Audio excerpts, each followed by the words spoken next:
till the day I die.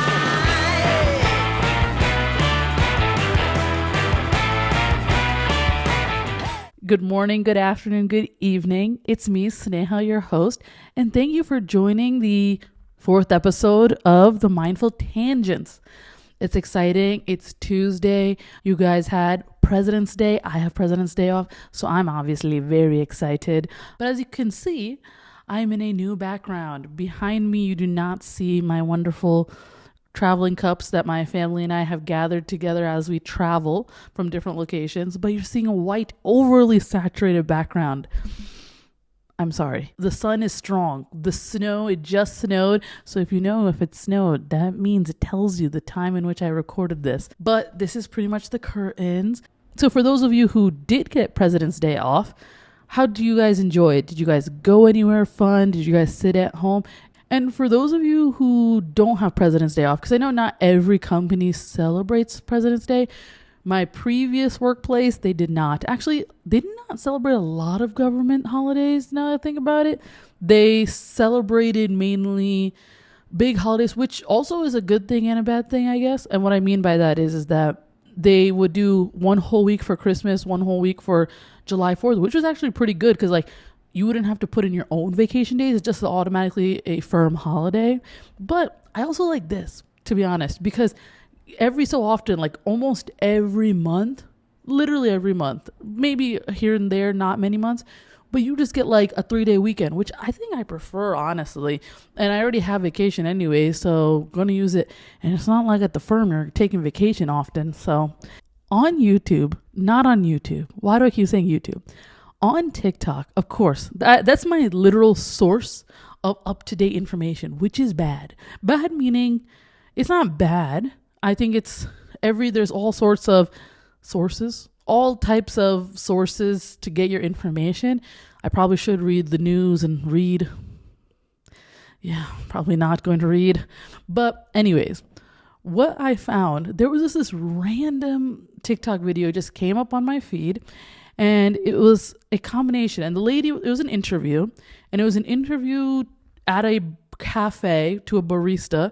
Is that someone, I believe, that makes coffee? Should I factually check that? What is a barista? A barista is an espresso machine? Is an espresso machine coffee artist who has extensive knowledge about coffee and prepares, decorates, and serves drinks to the customer. Okay. I'll take it.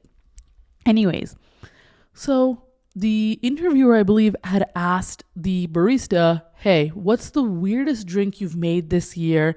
And then the individual was like, oh yeah, I made the coffee or espresso sunrise. Unfortunately, I did not save that video, but it was a coffee espresso sunrise. So if you're wondering what that is, coffee espresso sunrise, where is Sneha going? Let me give you another hint or another name I found on Google. It's called the OJ Express and not OJ Simpson, okay? OJ as in orange juice. I was like, what? Orange juice? Who would just drink orange juice and coffee? And I mean, I'm like, I guess they're both breakfast drinks, but together. And thing is, I was like, oh, maybe it's just on this TikTok. Then I Googled it. This was a thing. In 2022, people were drinking like as a trend. Like, I mean, I guess, can't be that disappointed. I'd rather people drink coffee mixed with orange juice rather than some random kids eating Tide Pods. And do you want me to get started on the Tide Pods? Just to give you an idea of what Tide Pods are, for those who don't know what a Tide Pod is, it's pretty much laundry detergent covered in like a plastic little square. So it's probably like yay big. Nope. Yay big meaning like this big-ish here. And then it's pretty much a satchel of laundry detergent. And for some reason, thank God I did not see a video because I'd be like, what is this? But it was a trend in the younger generation to eat it. I'm like, I don't know. I don't understand. I mean, I understand. Sorry. See, now I'm going on tangents because that also reminded me about there was a trend about these kids would literally go to the grocery store, right? You know, the ice cream canister? I think everyone knows, but you can get a little tub of ice cream, you take the lid. These people would lick it, close it, and put it back in the freezer. I don't know why you would do that. Like, why? At least Tide Pods, that's to yourself. And you're like, ugh. But like, why would you have a trend of licking the ice cream that somebody else is going to buy? Oh my God. I cannot. Some of these trends are just weird. I'm telling you. And it's like, people don't think. Anyways, with this coffee and espresso, and the reason why I'm going like this is because we have a coffee and we have a orange juice, and this is Simply Orange, makeup artist. It's my time. Not to be a makeup artist though. But Simply Orange, this came with my meal, and it was literally, I was drinking, and I was like, wait, this is the opportunity. Opportunity meaning to make me suffer. And then this, you may be like, oh, what is that like sewer looking water? It's my fast way of making coffee. I mean, it smells good. It's brew coffee, BRU, brew. It smells good because all the instructions, and okay, there's actually a recipe. Like if you go online, it's not one recipe. People like make multiple recipes to make this drink.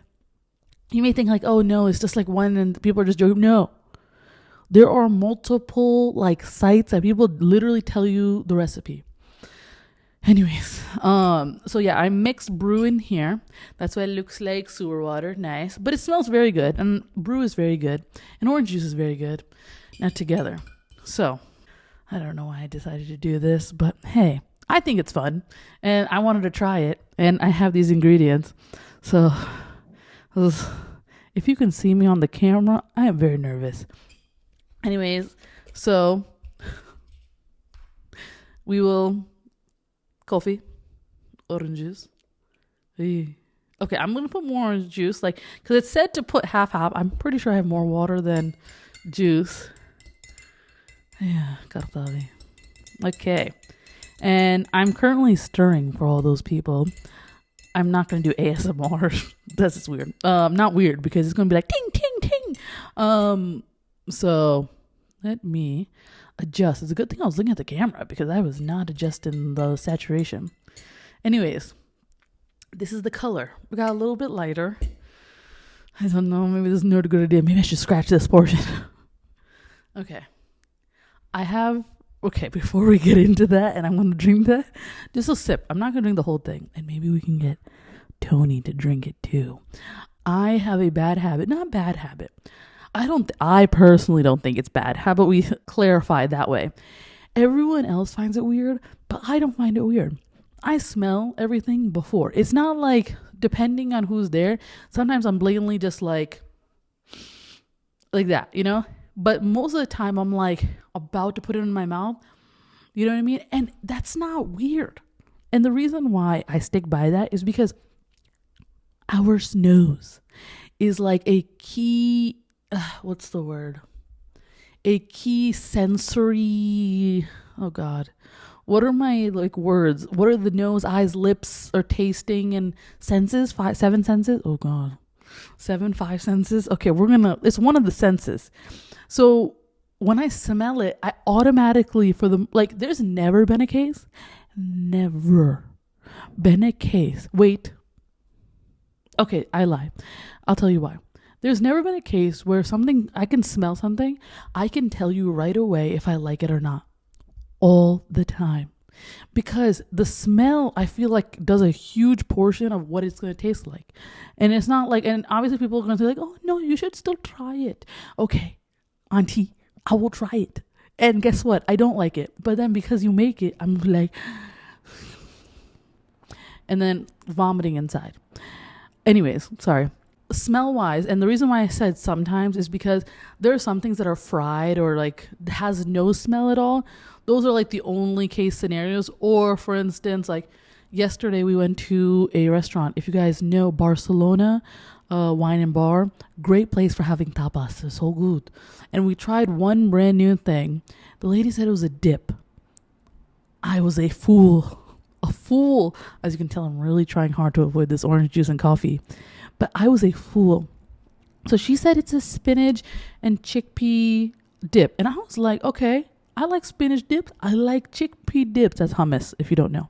Right? Chickpea is hummus. Allez. Okay. And so I'm thinking, oh, this is going to be good. And she said it's dip. So guess what's going to come with chips? And so then I was like, okay, I'm excited. And then, for those of you who don't know, and let me actually get the actual definition because I don't want to just spew out stuff. What is a tapas? Oh, so for me personally, my definition is an appetizer, but it's not even just an appetizer. It's small plates of food. So for instance, if you order, it's probably going to be enough for 2 people, like that much. But here it's tapas are basically small plates of food. They're essentially bar snacks served alongside beer or wine and all that, right? Now, obviously, you don't have to drink beer or wine to eat the food. Some of the food there, I personally love so much, like the croquetas, which are croquet. Oh, so good. And then there's like the potato bravas. Oh, or it's patatas bravas. So then, oh my gosh, amazing. But anyways, back to this. So she's saying dip, and I'm excited. I'm like, dip, like spinach, artichoke, dip, hummus, dip. You know what I mean? And I'm waiting for my chips. They come out, they bring out the patatas bravas, amazing. And then they bring this with it. And I'm like, oh, okay. It looks a little interesting. It's leaning towards the spinach and artichoke dip. If you don't know what that is, please look it up. And I'm excited. I'm like, oh yeah, this is going to be good. But I'm like, where are the chips? Where's like the rest? Like she said dip, right? And I remember Tony was like, no, maybe I think you're supposed to do that. I'm like, but why would she say dip? She said dip. So when I say dip, I'm expecting something with it, right? I'm like, this is so weird. That was one scenario where I'm telling you, your smell does not help you because they squeeze a lot of lemon juice. So it smells like lemon. So I was like, okay. Then I put it in my mouth. No, it was not good. Not good meaning the texture was grainy and it tasted lemony, right? Like my brain was not processing. Like I was expecting either a hummusy or spinach artichoke. Obviously, there was no cheese, but like something, but it just tasted like lemons. And it was not good. And then finally, the only way to eat it was finally, and that was the thing that bothered me. They said, do you want bread? And I was like, yeah, sure, bread. Why not? Free bread with olive oil. And so then after we eat the patatas bravas, that's when they bring in the bread. And I was like, okay, well, better late than never. I'm pretty sure they did it as like a timing issue. There was mad people there eating. So I'm pretty sure they were using that as like a filler food to eat while you're waiting. Once you eat it with olive oil and bread, maybe that's what they meant by dip. It doesn't matter. I was assuming chips because the people next to me got chips. Not for that. Maybe something else. Anyways, that was fine after the fact, but just a little tidbit from over the weekend. Anyways,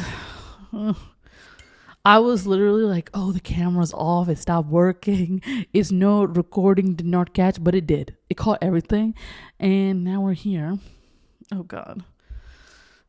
I was about to say something, but I was like, let me not say it now because then it's going to get stuck in my brain, but it's still I just said it in my brain. So I guess it didn't work. Okay, let me just try it. Okay.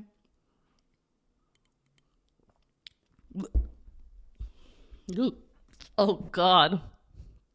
Nope. It's, man, I was just, I thought I was recording for a second. I was like, I just suffered for no reason. Sorry. So for those of you who didn't see it on video, I pretty much tasted a sip of the orange or OJ Express or coffee espresso, or sorry, coffee sunrise. And it's pretty much, and it could be maybe the brew coffee, but I love brew. Brew's great. There is no like, oh, you get like a brand new flavor. You get the coffee, you get the orange juice, and then your brain's just like, no. Let's get Tony. Hold on. I want to see if Tony. Tony! Can you come here? Hello. Okay, so Tony's going to try it. His face. How was it, Tony?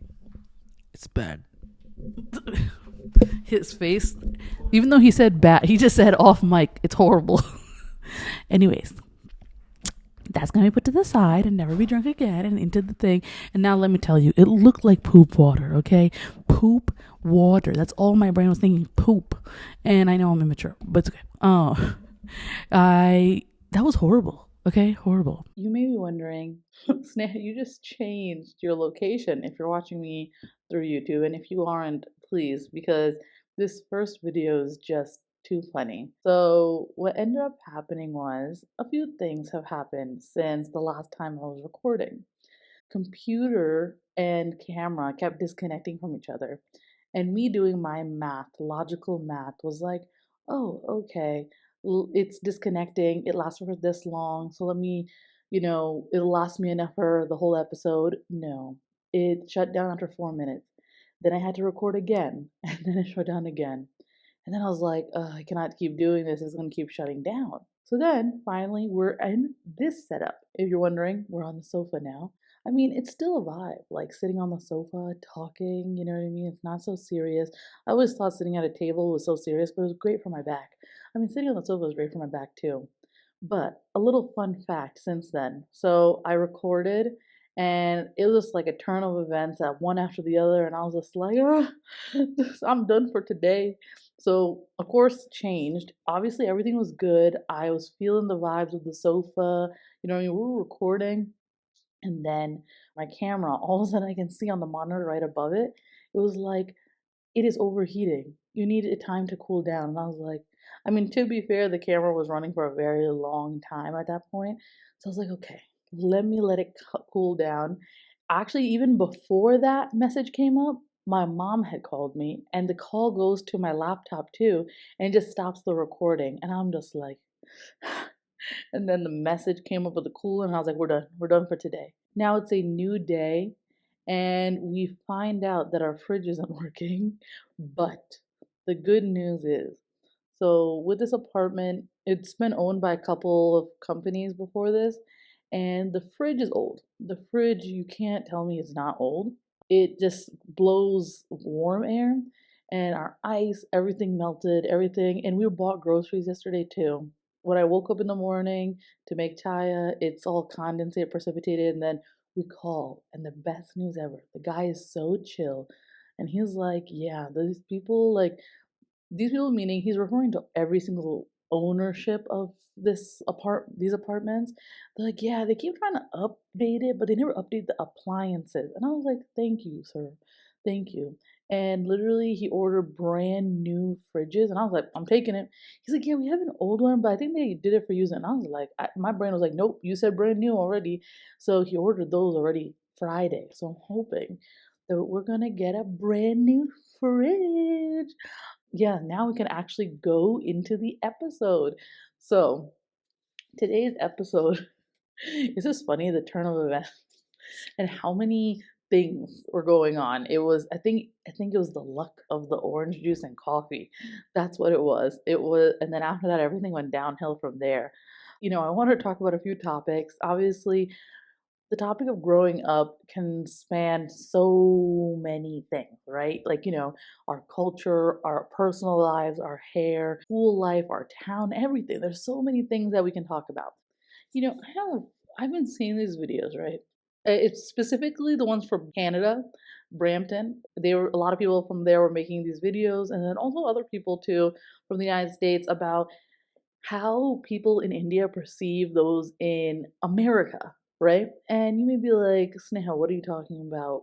If you haven't gone to India yet, or you have, you will find out very quickly. I mean, now with social media nowadays, it may be a little bit different. People's perception may have changed. Is that people really in India do think you got mad money? I'm not kidding you. And I get it to a certain extent, like money wise, you are making way more than you are maybe the same job, right? So let's just say a doctor.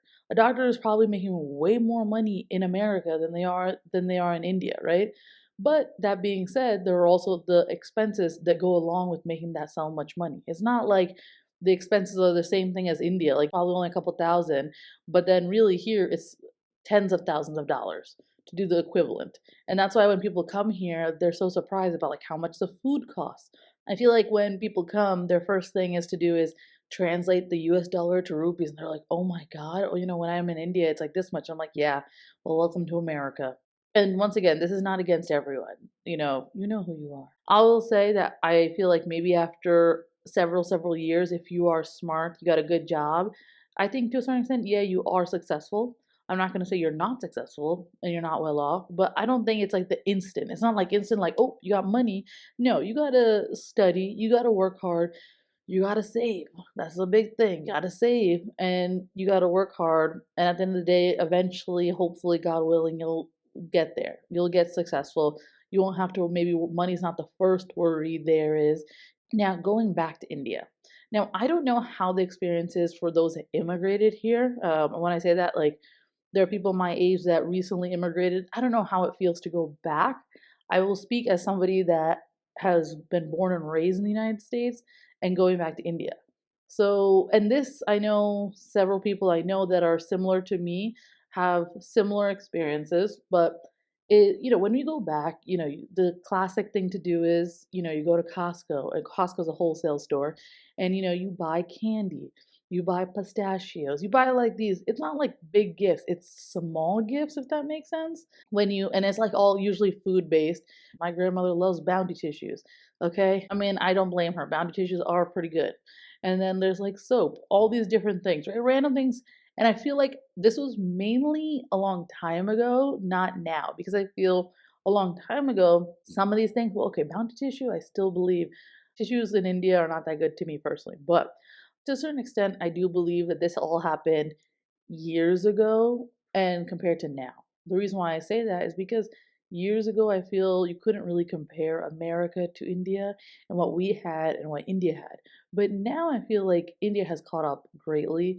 And when you bring in this stuff, it's just like, bro, what are you doing? Like, you know what I mean? I mean, the bounty tissue is still a fact though, because anytime I use any tissue in India, it like just disintegrates right then and there. Whereas like a bounty tissue, if you just rinse it out a little bit and just let it out to dry, you can reuse it again and again. I mean, not too many times, but it's not like a one and done use kind of scenario. Speaking back then and still now, I feel, and the fact that there's videos still being made about this topic, and specifically there was one, a Malayali lady made it, but that tells me it still happens today. And it's the idea that like when you go to India or bringing all this stuff, a lot of us are children when we're going as, somebody born in the United States. For me, this hasn't happened, but I've heard it happen to a lot of people where, for instance, they'll want an iPhone or they'll want like a new game station. Or for instance, they're playing a Game Boy. Like for instance, a child has their own Game Boy or DS or PSP or some kind of gaming device, and their cousin sees that they have it in India, and then they'll be like, "Oh, I want that." As the parent will be like, "Oh, give that to your cousin." And then of course, I think eventually all these children, their parents buy them a new one when they go to India or come back from India. But it's like in that situation, it's like you're just giving up your own stuff to your cousin. And then in the most case, a lot of these people just use it for like a couple weeks and done. And think about it, a couple weeks and they're done. And this is not some like too much material, like when I say material, small like plastic toy that's like, okay, 5 cents, $1, $3. Like, even if you bought it from India or from here in America, like 20 bucks. This is like heavy duty PSP, DS, Game Boys. How much were those? Lots of money. Let's see, how much is a PSP? I don't remember. PSP, handheld, just as an example. Handheld. Maybe I should look up a DS. I don't know, I looked up DS. So now, because I don't know if PSPs, people use PSPs. I know that sounds really uneducated, but like it was like $300.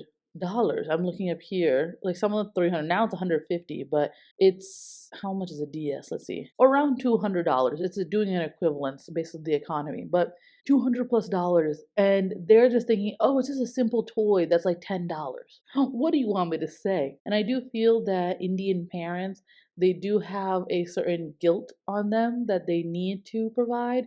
It's kind of like, oh, I got to go to, America or Europe or, Canada or one of these countries or areas, and I got to succeed, but, this family member did not. So now I have to give them or show them my wealth. You do not need to show anybody your wealth or give anyone your wealth. Your wealth is your own. You worked hard for your own wealth. That's just my personal opinion. Now, the thing is, like, this obviously, there's the exclusion of like actual, like, your parents or somebody that actually helped you out throughout. Then, yeah, you're going to be a little butt face if you're not helping them out.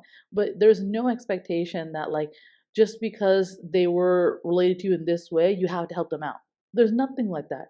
There's no rule anywhere that says, oh, because you went to America and you succeed, you have to give me money. I'm sorry, what? When has that become a rule? Why is that a rule? I completely get it. Like, if it's a good of heart and you know what I mean? I feel like a lot of Indian parents that immigrated here, because I hear it a lot. You know what I mean? That's why I'm saying it is they feel bad, they want to help out because of how successful they are, which is good. I feel like because they're doing it in the good intention. If somebody is saying in a certain way, I don't think the person receiving is receiving it in good intention.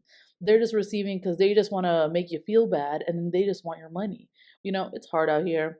I get it, and I get the responsibility. I personally don't know. I personally cannot relate to it because I was born and raised here. I do not, it's not the same feeling, you know what I mean? Leaving your uncle, aunt, sister, brother, like anyone behind and like going on to another country, right? I mean, I don't know how that personally feels.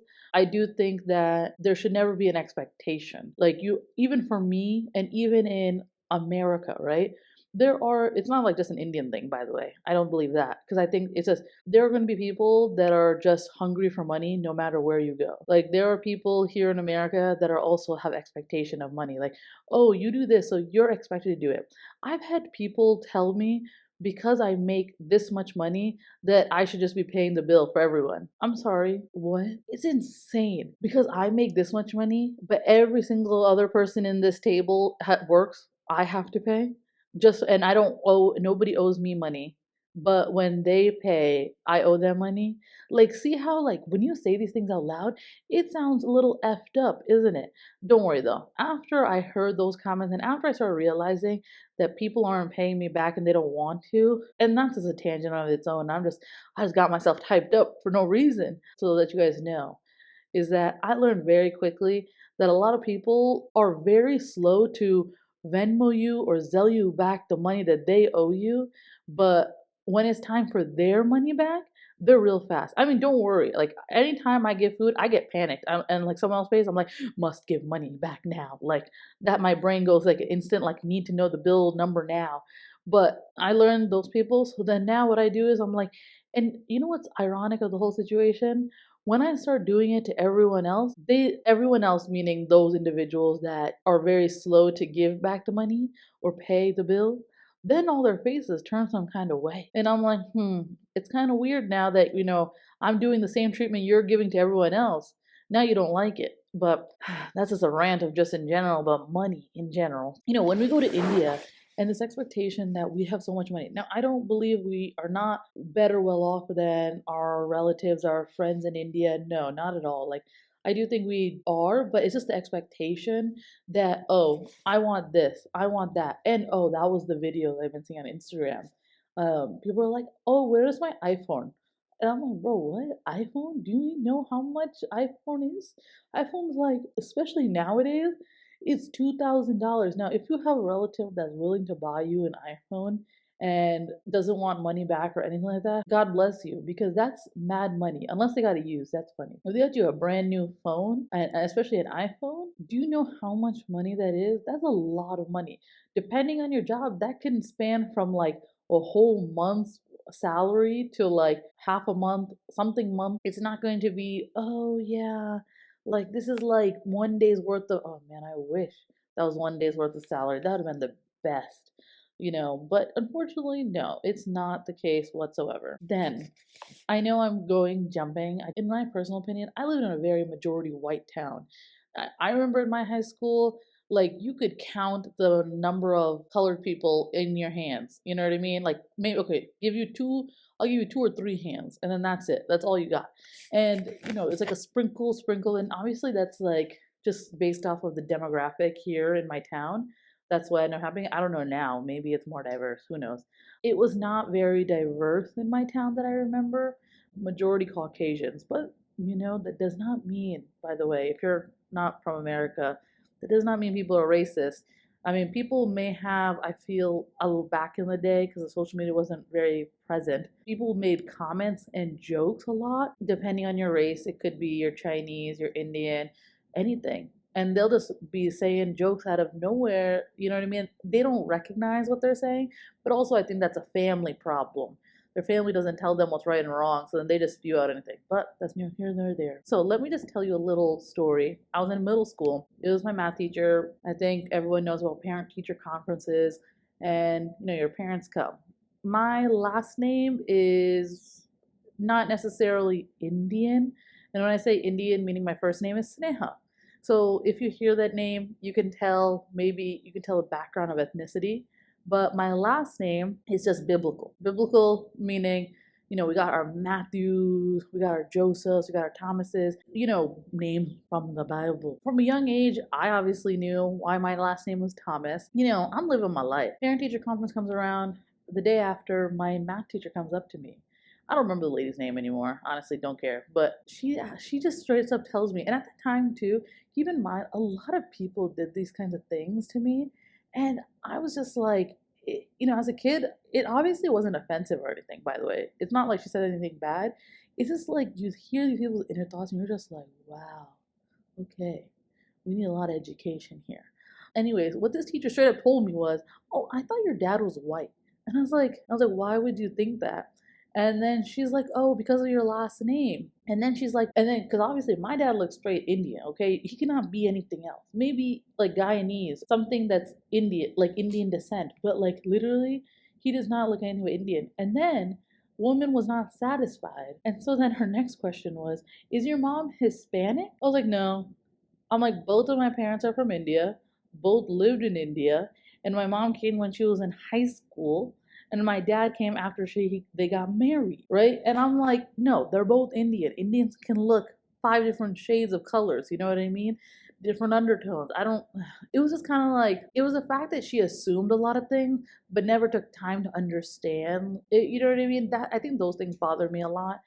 Oh, actually, let me tell you guys another story, but that's even better than this story, okay? I'm laughing because it is bitter. So, and a lot of people don't understand that, India has Christians, okay?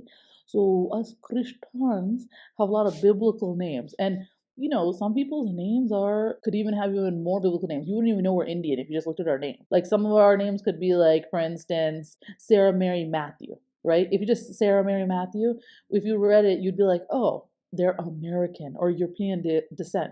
No, they're just a full-on Malayali, but they just have biblical name. That's it. It's just crazy how people just assume a lot of things. You know what I mean? And I get it. People think of a certain country by their major things that are on the news and like, okay, everyone in India must be Hindu. Everyone in India must speak Hindi. Like those are things. I mean, like if you just took maybe like 2 seconds to Google, like I love Googling, you would know a lot more of India just even about the languages. But have you ever been in a situation where someone asks you, do you speak Hindu? I get triggered sometimes. It depends on how old they are. If they're a child, I don't care. But if it's an older person, I'll be like, Hindu is a religion. Are you talking about the language Hindi? And then they're like, oh, they sound similar. I'm like, yeah, but they're not. I feel like the first respect you can ever give anyone is to actually say their name correctly. Or if you put in effort, you know what I mean? And someone seeing that you're putting in effort to say their name correctly, I feel like that's one huge thing. Because in and of itself is you're putting in respect. It's like, hey, I'm putting respect to understand who you are and what you are and all that. But you can't teach everyone. That's unfortunately the world. Like you can't sit there and just be like, okay, this is this. Anyways, my juicy story that I wanted to tell all of you. So this was right before, we all had our lockdown shut down because of a certain virus. What ended up happening was I was on a project and I would go, travel out and I would work with a bunch of people. And I'm trying not to be specific, but there used to be a senior associate, right? They were all very, very nice, by the way. It's just like the ignorance that kills me, man. They had asked me the same question, but he asked me, why is my last name, blank? And I said, oh, my last name's because, I'm Christian. And so then I was like, okay, respect. The man's like, oh, did you guys convert? And I was like, because I think I got offended. If I asked him the same thing, wouldn't I look insane to him? Like, oh, when did you convert? unless I gave him some intention that I was Hindu or some other religion, which I did not, with no context at all, you'd just be like, what, bro? What are you saying? I told him like thousands and thousands of years ago. Yeah, probably. Just like probably your family did. When I say European descent, that's all my Caucasians that say they're American and don't know any history, have been generationally in America for many years. You technically are from Europe. They think that they're the first Christians, bruh. Where was Jesus? Where was Jesus from? It's just the lack of knowledge, and a lot of religions are worldwide. Okay, it's not just in Europe. I know I jumped so many topics. Hope you enjoyed, and I'll see you next time. Bye.